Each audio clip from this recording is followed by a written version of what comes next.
So the downside when it comes to wood restoration is having to get off all the varnish, the old varnish, with many years of deterioration, different coats, screw heads, whether they be Phillips or flathead, that will break because they are rusted due to the marine environment. You just have to take your time. Some of these screw heads, you know, they'll end up having varnish within the grooves, and you'll end up having to use an electronic screwdriver flathead to kind of clear it out. And as you're sanding trim, as you can see, you know, you'll pull out the screw heads and sand up and keep going as, you know, you do it section by section. As you can see, I've got 2 more left for my trim before I actually take it off and sand this side down, because we've got it pretty much covered on this side. The rest of the door is going to get sanded down as well. Unfortunately, the window trim is so brittle and water damaged, it's going to break if I try to pull it out, unlike the last door.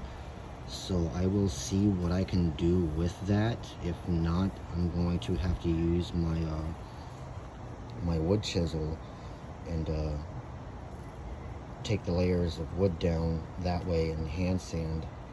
That way I don't, you know, break the glass using the sander.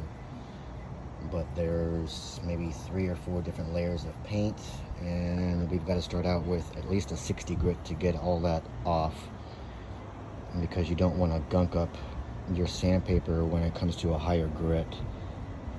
You'll always want to finish off with at least a 120 or max a 220 once you're done, before sealing, staining, or putting varnish on it.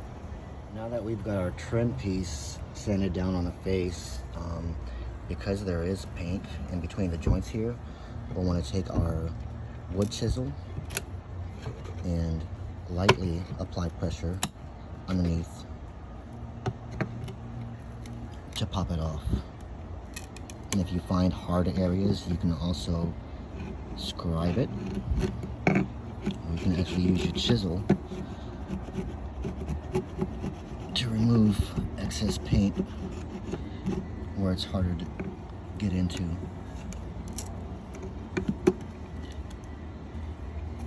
This way you do not break your trim. You do it little by little. And if you want, you can actually even lift up on one end and keep moving forward as you're going.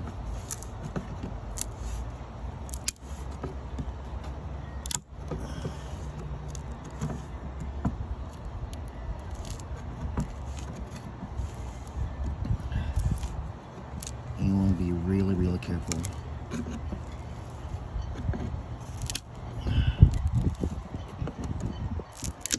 Alright, now that we've got that off, we've got this edge to sand down, and this will, and backside will need to get sanded as well. Just because it's got the paint in between and it looks water damaged, so we'll try and get it cleaned up and sealed as well. And then we can go on to our door. And as you're sanding, when you remove the paint, you'll end up seeing, you know, screw holes from wherever they had, well, it looks like a bolt latch right here. And you'll notice that the grain depth is a little deeper here. So what you'll end up wanting to do is go across the grain with your sander instead of with the grain. That way it actually cuts that down. Once these holes are free and clear of the paint residue right here, you'll want to go ahead and blow it out with an air compressor, or if you have, you know, a small electronic screwdriver. That way you can use wood filler to fill that in, and then you can sand it down nice and smooth, and you'll barely see the holes. Same thing when it comes to our valleys on the grain. You want to sand across the grain, that way it cuts into it, and then once you get all this paint out in the valleys, you'll go with the grain to smooth it out. And you just keep going and going and until you get finished